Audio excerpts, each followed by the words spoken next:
Sentire Media. Hello everyone, and welcome to A History of Italy.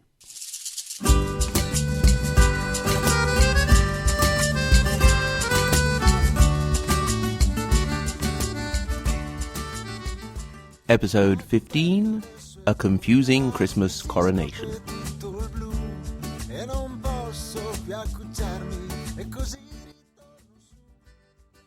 Last time, we left Charlemagne settling in to the latest addition to his, by now, considerable empire. It was the southernmost bit, but didn't stretch all the way down to the south of the peninsula. Indeed, it stopped at the Papal States, in central Italy, with the south divided between the remnants of the Byzantine Empire, at least in name, and the powerful Lombard dukes of Benevento.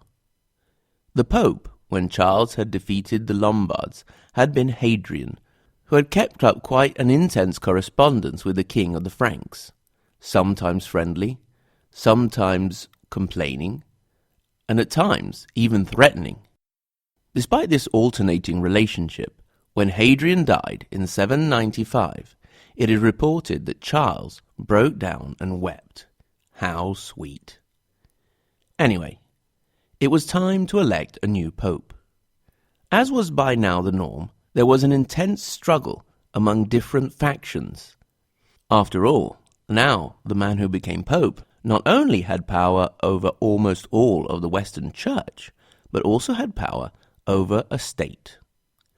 The man that won out took the name of Leo III. One wonders what sort of wheeling and dealing got him there, because he was immediately quite unpopular. The strongest opposition came from two men, nephews of the deceased Pope Hadrian, Pascale and Campolo, who publicly accused the new pope of being an adulterer and an oath-breaker. The pope didn't even bother to deny the accusations. He simply sent the keys to St. Peter's Sepulchre and the standard of the city of Rome to Charlemagne. He definitely knew which side his bread was buttered on.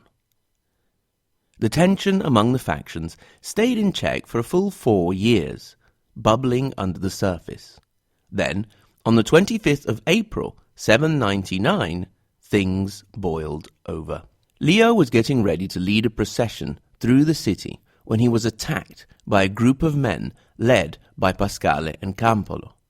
Now, as we have done in the past, we have different versions of the story according to which source you read. Let's start with the Liber Pontificalis, the book of the biographies of popes. In this version, the mob falls upon the defenseless pope. They cut out his tongue and gouge out his eyes, and leave him beaten and bloody to die in the street like a dog. All the while, the people standing around, too scared to intervene, do nothing, and flee. Towards evening, the aggressors come back to the scene of the crime and find to their great amazement that the man was still alive. They cut out another piece of his tongue, just to make sure, and carted him off to the monastery of St. Erasmus. As the mutilated man slept, St. Peter appeared to him in a dream and gave him back his eyes and tongue.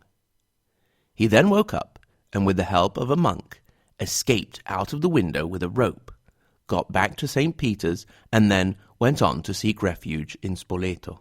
From there, he headed all the way up to Paderborn in Saxony, where Charles had set up one of his roving courts. Now, the real version was probably pretty adventurous, although perhaps a little less tongue extraction and eye gouging, I would imagine. King Charles received the Pope with regard, but a little coldly.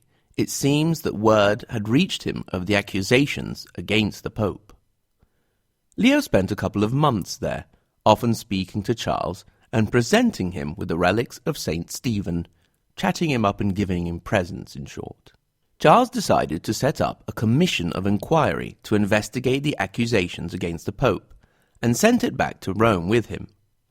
the commission got to work as soon as they arrived. Meanwhile, Charles made preparations to head to Rome. The original idea was to leave in June, but the death of his wife, the fourth and last, delayed the departure. He ended up leaving in autumn and oversaw the results of the commission on Leo III, who was found innocent. His accusers, Pasquale and Campolo, were confined to a monastery. Now that Leo was safely back on St. Peter's throne, it was time to do something more official about Charlemagne and his imperial throne. On Christmas Day of the year 800, Charlemagne crossed the streets of Rome, flanked by his nobles, on his way to St. Peter's Basilica. He wore Roman clothes rather than Frankish ones, and huge crowds cheered his passing. It seemed that some of this crowd may have been brought in by the Pope to make a bit more of a scene, but what's wrong with a little choreography now and then? He got to St. Peter's and entered the church, which was brightly lit by 1,370 candles. Now I ask you, did somebody actually sit there and count 1,370 candles? And after they've done that, why did it matter enough for them to write it down? And the last question is, why does it matter enough for me to mention that fact? Who knows? Anyway, Charlemagne finally detached himself from the rest of his party and knelt before the high altar in prayer. At this point, Pope Leo, who was celebrating the Mass, took out a golden crown and placed it on Charles's head. So, Charles was no longer Charles, king of the Franks and the Lombards, defeater of the Saxons and Avars. Now he was Charlemagne, the Holy Roman Emperor, although the term was not used until much later. Now the church sources make this whole coronation business out to be a great triumph, but non-religious sources have diverging opinions. They mention that Charles was a bit surprised and perhaps even annoyed by the coronation. It always struck me as quite funny, the idea of Pope Leo as some sort of serial crowner, sticking crowns on people who he saw kneeling down. You can almost imagine people being afraid of kneeling down for fear of having a crown stuck on their head. Anyway, why wouldn't Charles have been happy about being an emperor? Well, 2 reasons. First, there was another emperor around, the one in Constantinople, who saw himself as having authority over at least bits of the West. Plus, if you're an emperor, you like to think that you're the only one around. This meant that Charles would have to find a way to keep Byzantium happy. The other reason may not have been quite so prominent in the mind of the new emperor, but it would have much greater consequences for centuries to come. You see, the first Holy Roman Emperor had been crowned by a pope, and, in the eyes of the church at least, this meant that the authority of the sovereign came from that of the pope, the representative of God on earth. Charlemagne, clever statesman that he was, must have understood the importance of the gesture. Indeed, his personal biographer mentioned that, had he known what was to happen, he would never have entered the basilica. However, perhaps he did not quite grasp the depth of the significance. His son, for example, Louis, when the time came, made sure to crown himself, and, over 1,000 years later, when Napoleon Bonaparte summoned a hesitant Pius VII for his coronation as emperor, he made very sure that the Pope didn't even touch the crown, let alone put it on his head.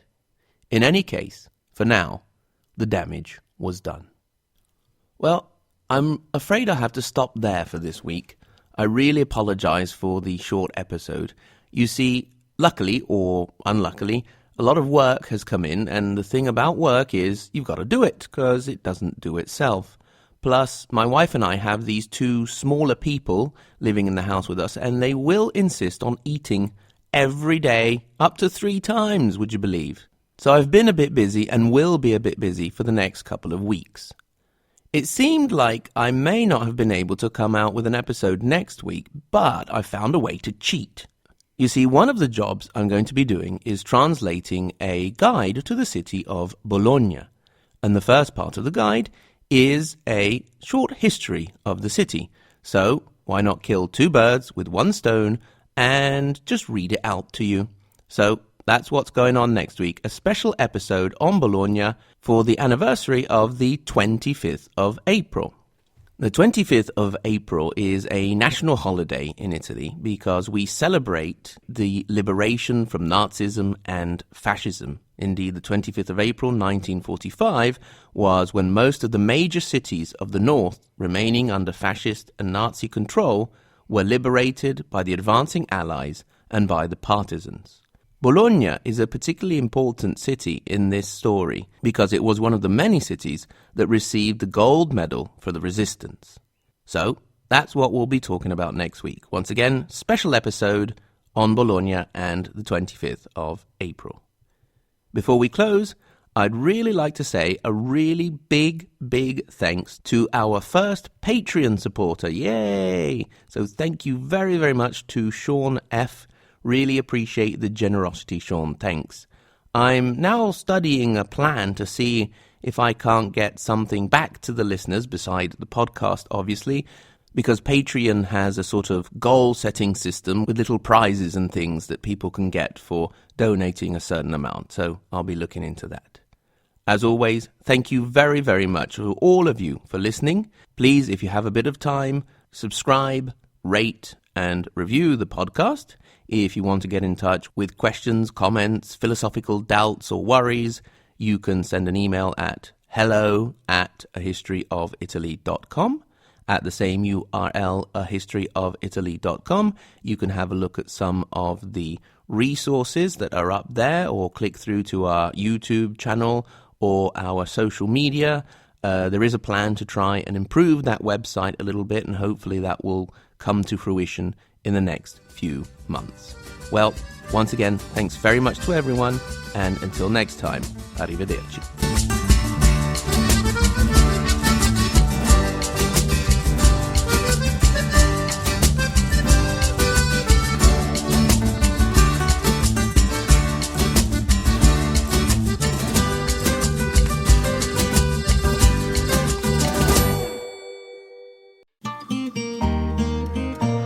Sentire Media. Hey, podcast producers and show hosts. Do you want to join a podcast network that celebrates all things Italian? At Sentire Media, we understand the allure of Italy and its unique culture. Our devoted team of hosts and producers are all driven by their shared passion for Italy. And we work tirelessly to create the best lifestyle podcasts and content that will whisk you away to the very heart of Italy. With us, you can savor the mouth-watering flavors, get lost in the stories from the past, break down the cultural barriers, and truly immerse yourself in the vibrant traditions of this intoxicating country. If you have a great podcast idea or are already in production and would like to join Sentire Media, head over to sentiremedia.com, that's SENTIRE media.com, and find out how to submit your show.